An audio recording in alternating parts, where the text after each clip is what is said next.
Hi everyone, this is Amy, your nurse Ruela. Today I will teach you the very basic hand washing, which is every one of us are neglecting to do it.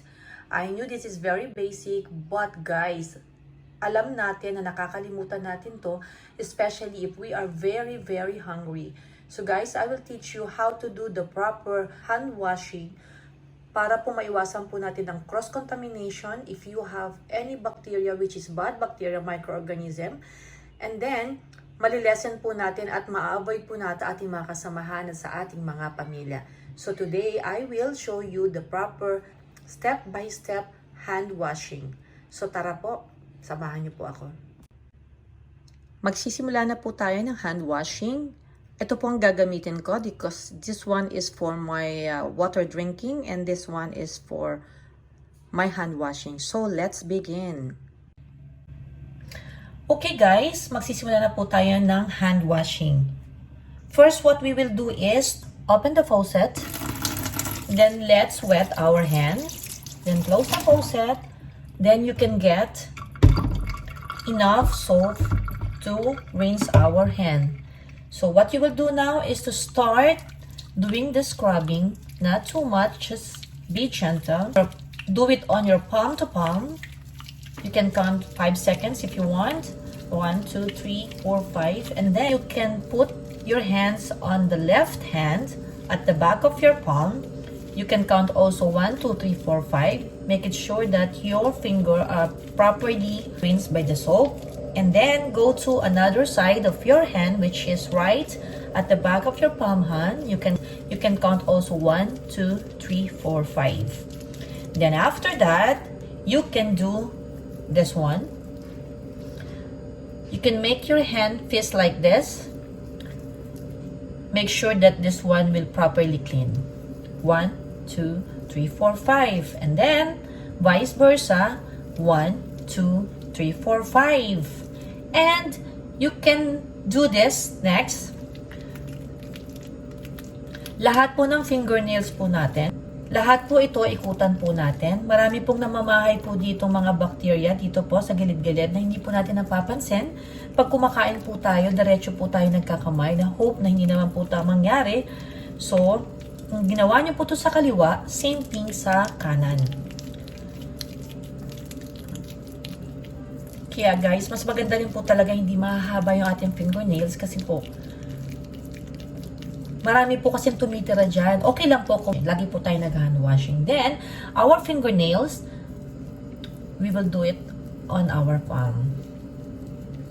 1, 2, 3, 4, 5. Then, sa kanan din po, vice versa, 1, 2, 3, 4, 5. So, pati po dito, isasama po natin yan.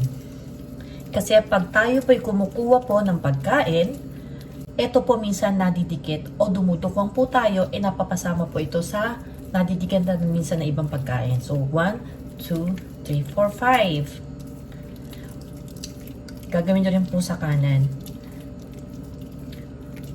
Yan. So, tayo guys, tayo naman po ay marunong kumanta ng happy birthday. Ang sabi po, isang kanta ng happy birthday while doing the hand washing. Then when you're done doing the happy birthday song, then you're done with your hand washing. Then let's do the rinsing time. Yan.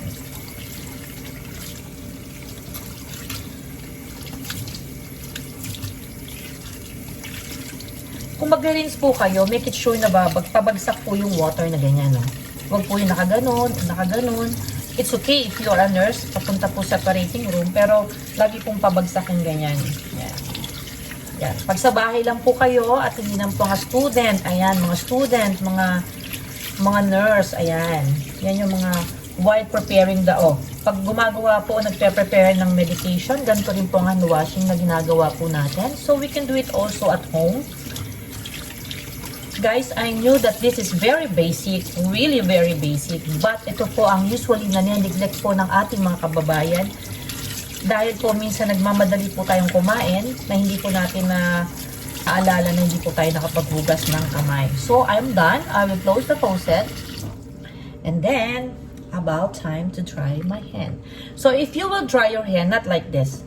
wag po papunta rito. Kasi yung baka meron po natin, katulad niya, nag-close ako ng faucet, baka pumunta rito kung ano meron doon. But, nilinisan ko po ito bago pa ako nag-hand washing. So, what you're gonna do is, from up to down. Mas maganda nga paper towel because after that, you can throw it. One paper towel, one hand, and one paper towel, one hand. But this one, okay, nasa bahay naman tayo, so, yan. And this one, lalaban ko na po ito. You can also use this hand towel or they call it sea folds if you don't want to use basahan or rags. So guys, I'm done. My hand is very clean. So that is the proper or this is the proper hand washing na pwede nyo pong magawa sa bahay nyo. Mamamayang Pilipino, kailangan po natin pag-ingatan ng ating sarili na hindi po mahawa ng mga ibang tao ang ating mga kababayan. So, lalo na pagkakain po tayo, nakakalimutan po natin talaga ang proper hand washing. Alam ko na very basic po ito, pero lagi po ito nakakaligtaan natin at lalong-lalo na po sa mga mahilig po magkamay. Napakasarap po talagang kumain. Masarap po talagang kumain na nakakamay. Even me, I'm doing that. But I see to it na lagi po ako nag-hand washing at properly ginagawa ko po yung dapat pong gawin. At sinasabihan ko po ang aking mga kasalo bago po kami mag-start ng kumain ng nakakamay. So, syempre may mga pagkain po talaga na hindi na po kailangan talagang gamitan po ng ating mga spoon and fork. Pero kailangan po talaga na properly naka-hand washing po tayo para maiwasan po natin ang cross-contamination. So guys, maraming salamat po.